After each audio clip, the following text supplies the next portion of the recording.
having the communication there. But after watching that Dragonshire game, I think honestly they can go to any map. For some reason, when I said Cursed Hall, it doesn't make any sense because that would be assuming Miracle had map pick, which they don't, which is why we're going to Temple. That's L5's map pick. And this is literally a map pick that has only really been used after stomp games, and we just had a perfect game. This is the map you take it after you have momentum. It's so difficult when you fall behind on this map to catch up, see the early bosses, total structural control. L5 just wants to make this a quick evening. And Miracle will have first ban. Remember, in game 1, L5 banned away the Ariel. With no dive on either side, we did not see Garrosh at all. He was not involved in that draft. So after that game 1, how should you approach this draft? Bentas? I think that's a change coming out for Miracle. It's a possibility that's what we see. Having kind of not a throw away ban, actually. Just leaving one open, and if L5 bans Genji, then you just take something else. But if it's open, you can take Genji yourselves. Well, because L5 has second ban, I like this. They're going to ban the Genji.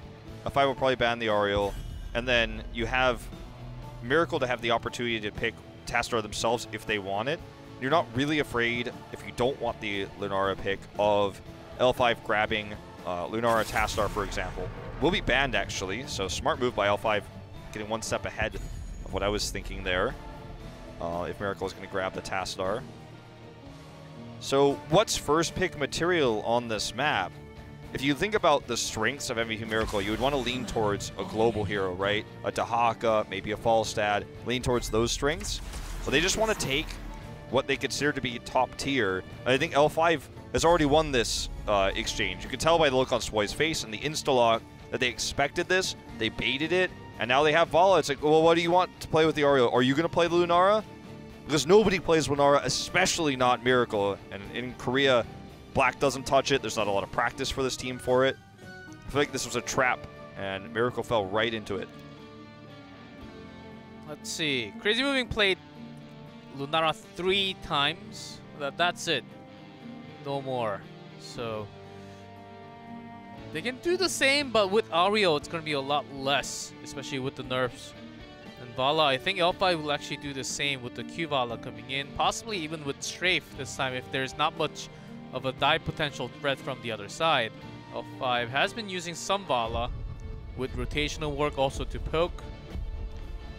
What's it going to be? Greymane Ariel. Okay. This has historically had mixed successes. The Tyrael makes it a lot stronger. I wonder if they'll be as bold to try to draft Rhaegar with this for double support Greymane. Solo support Ariel just feels really weak right now, especially because she can't heal as much as she would normally like to. She builds her hopes slightly faster with damage to heroes. That was one buff to her to make up for the removal of the level 7 Bursting Light. But it's a pretty huge nerf. The amount of time she can heal, even if she is at full hope, the cooldown is a problem. Tough ban here for L5 because you're not entirely sure where this draft ends. It's more of a responding draft for Miracle here. Abathur seems to be a go-to pick for Miracle right now, so they're just going to remove that. Not a strong ban, but I guess a safe one. Doesn't ruin what Miracle is trying to do. Thing is for L5, they only have Vala and Uther for now. So whatever you want to, I think it's an okay one to ban a strong warrior in the front line, depending on how you want to finish. If you want to bring in Illidan, Nami would love to play Illidan here. If they want to go full in dive and have the control banning Arthur, I think they are going towards that way a little more now. That way, absolutely. Good call. Because now, you know, you don't have too many answers for the Illidan. Sure, you can try to Q Vala against him to weaken the dive, but both Greymane and Illidan gain from Tyrael's trait. Ariel gains from Illidan's attack speed. So that's actually a very strong possibility here. What doesn't really gain is the potential Dahaka pick, which is one that I thought they might take over the Ariel, so but it's taken away. Yes, it's taken away for the isolation because they know that Illidan can be a threat and can be coming up very soon from what we just saw after watching ban number 2 from Miracle. So having 2, not just 1, 2 threats, isolation and power slide. Wow, L5 is banning the counters and also having their own rotational work along with Bala now. I think they may be lacking a little damage depending on their last pick. They can fill in another melee, possibly coming up something like Sonya. Let's see if how well it fits the team comp. Sonya's a decent choice here for Miracle. Malthael is not terrible. It's a bit weaker on this map, obviously. And then you have the pick that Dami wanted, the Dahaka. So Sonya comes out, as you say. This becomes their top laner. Karazim will be the secondary support. Hyper mobility. And they do have the ability to do some incredible palm saves when things go wrong here. For Greymane in the front line. HGC front line. You have Vala for ranged. Do we need to bring in a mage here? I think it's an okay choice, but if Sonya is able to dive in, can be a big problem because usually they can be blown up within seconds when Sonya does full burst damage, connecting with the spear. I don't think a mage is very safe. I'd almost rather see something like a Tychus here, or I don't think you can pull out a Gul'dan. Gul'dan is strong against this type of comp. Chromie is strong against this type of comp, but risky because of the Sonya and the Karazim. Do they want to go late game Nazebo? I don't think you want to play late game on this map. Zarya! Okay, fully shield Vala. So all in on the Vala here. Okay. Last time we saw Zarya on this map, it didn't go so well, but I think this comp makes a lot more sense than the Overwatch comp we saw from Raven last week. I like the draft of Miracle a lot, though. I feel like they did a lot right with this draft. The Sonya pick is strong against the Dahaka. They have double support for the Greymane. The Tyrael works both well with the Greymane and the Sonya. And Sonya could do more against the comp of L5 than an Illidan would have been able to do. So let's see if Zarya is going to have the extra protection required for L5 to win this map and take match point as we head into Sky Temple.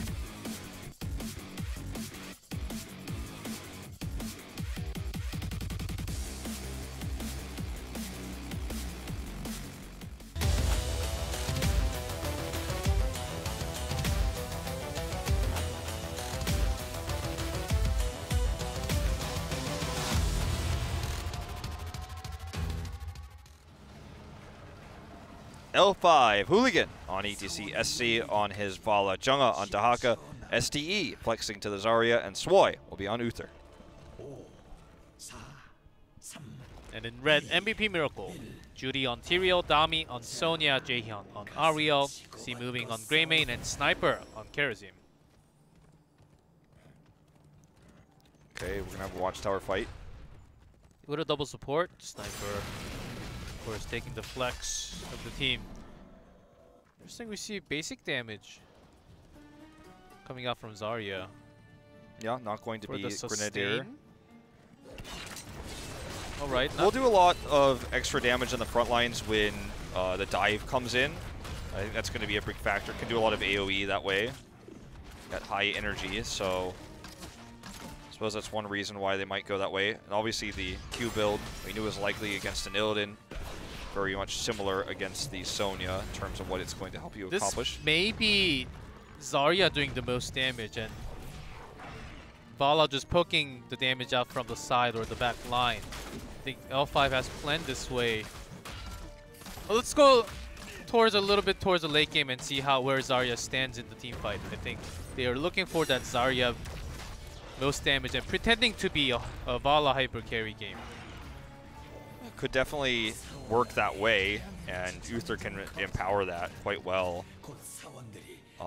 It's kind of funny that the lanes got a little bit swapped because of this huge contention of the Watchtower. Both teams were so eager to hold on to it that the solo lane became the bot lane, actually, with Greymane down there. Now we're going to see Sonya switch down to it as the temples do spawn.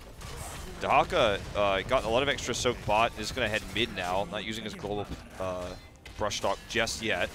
The temples will be traded for the time being. L5 soaking a little bit more experience. Dahaka's not going to miss a single minion on that bot wave. They maintain their experience lead. They will hit level 4 just slightly faster. And in fact, we'll finish the temple slightly faster as well. Even Hooligan contesting here. They want to actually try to get the double here. I think they're contesting because they got an early start on the top temple when that's finished. Maybe they want to try to contest for the middle one, or they have been extra soaking a little bit. I think Sonya missed a couple of minions back there, down there, so they already got experience lead and they are coming in here now. With the Brush Stalker, Jungha came in.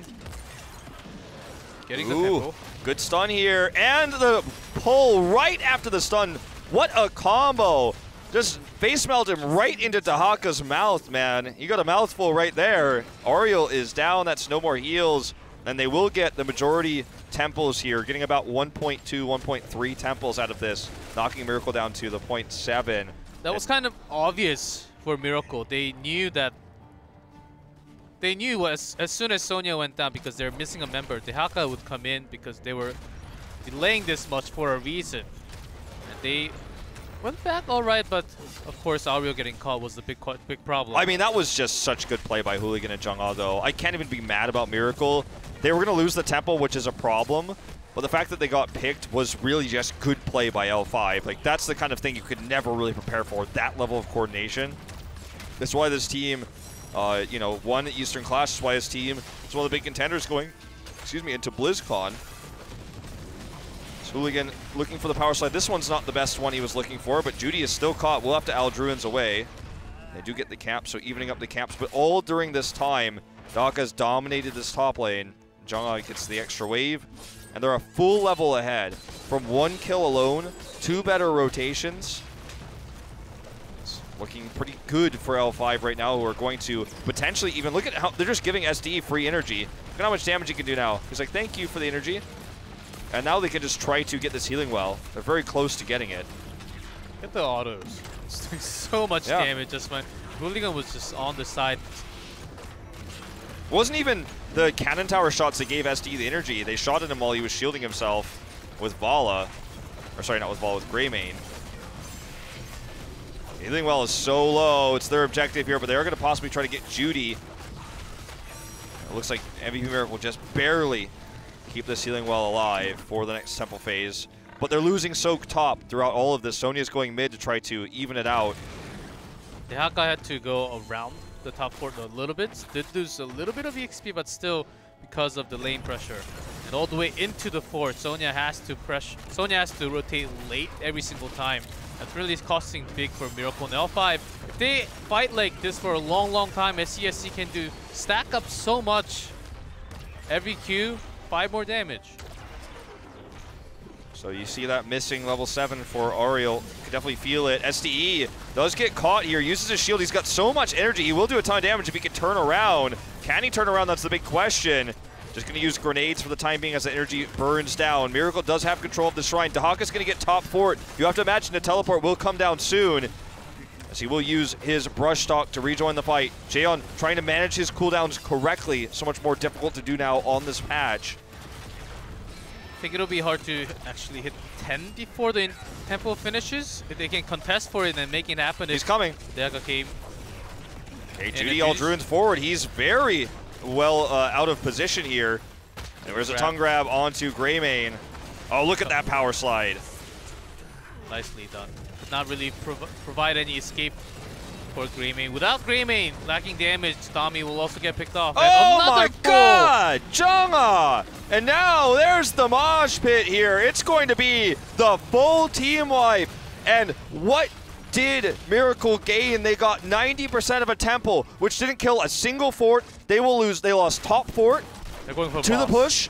They're going to lose and bot fort to the boss. They're going to finish the temple. That boss will actually probably do damage to the keep wall, in fact. And L5 just did all of this from having the global hero in Dahaka, but beyond that, the coordination this team is showing. Remember, we talked about how much time this team has spent practicing That's one of the reasons why they have said, they said we play more than anybody else, we practice more than anybody else, we play Hero League more than anybody else. That's why we want Eastern Clash. And you can see it, you can feel it in the coordination. You know, we haven't seen play like this out of other teams in this second part here. Sure, we're only in our second week of it, but L5 is dominating right now, and coordination like this is just so incredible to watch.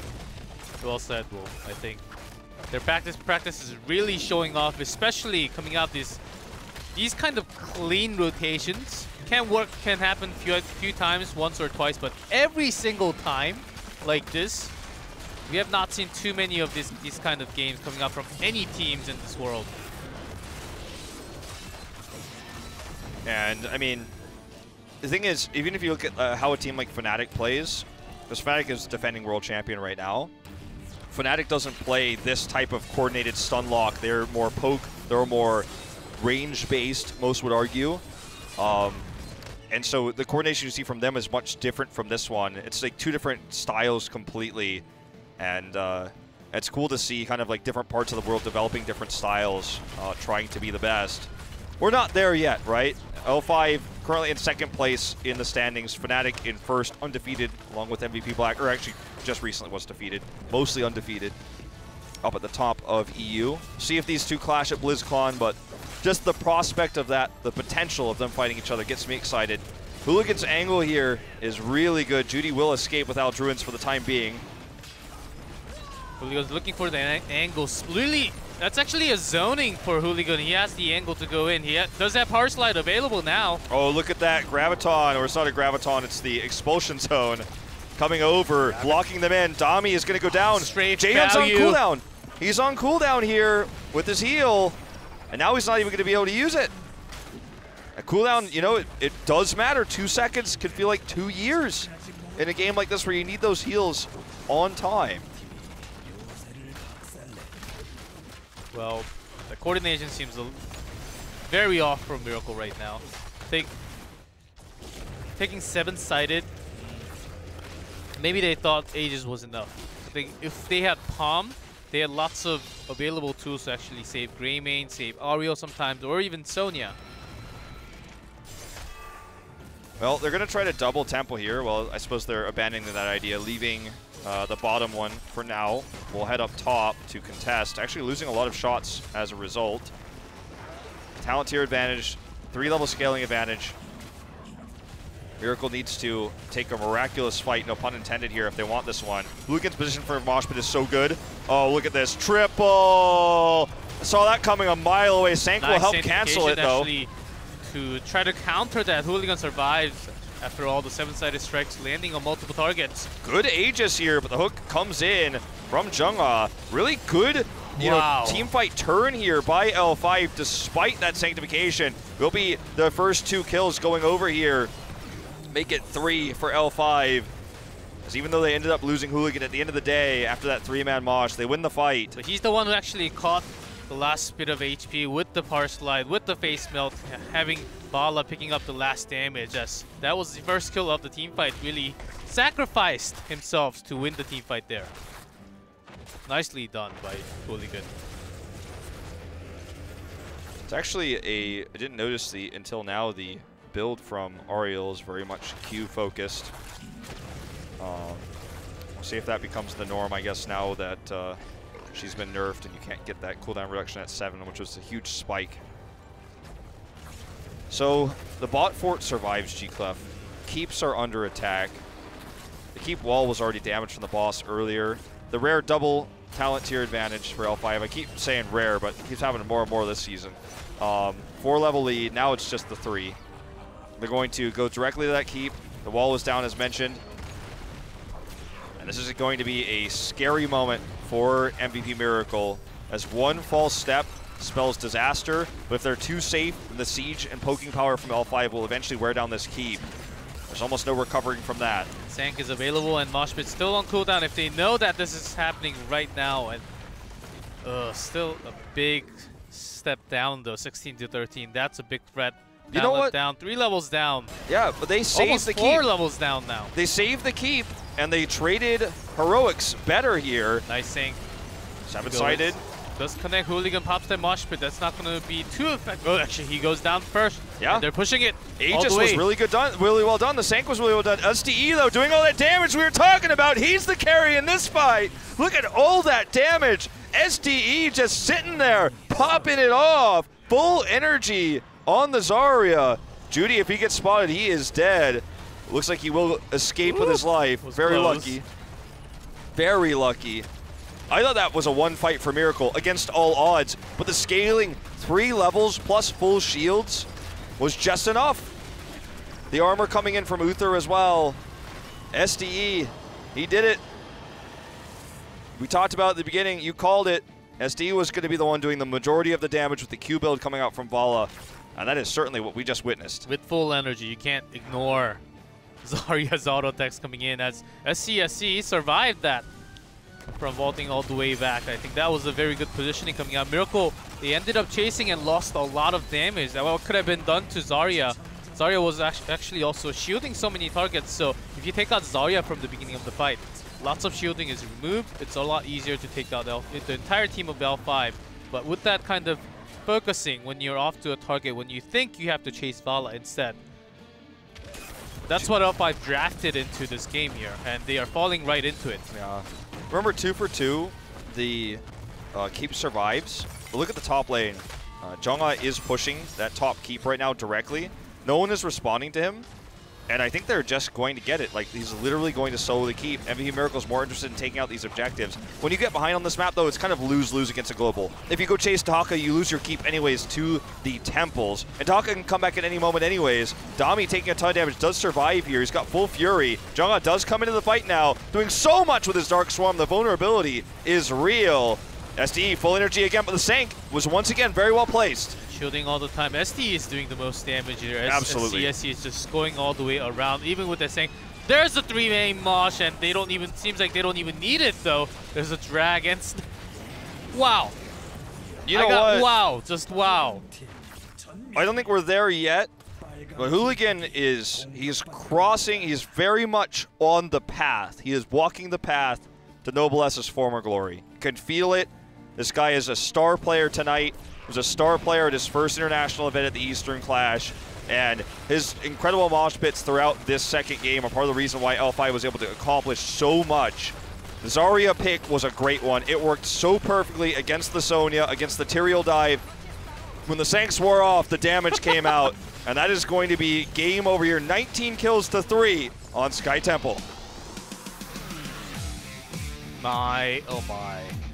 I think Hooligan is a different player compared to Noblesse. His style is different, his hero pool seems a little bit different, but the level of his mechanics and how he can play along with the team, the teamwork is there, his mechanics are there, the rotations, the way he power slides in,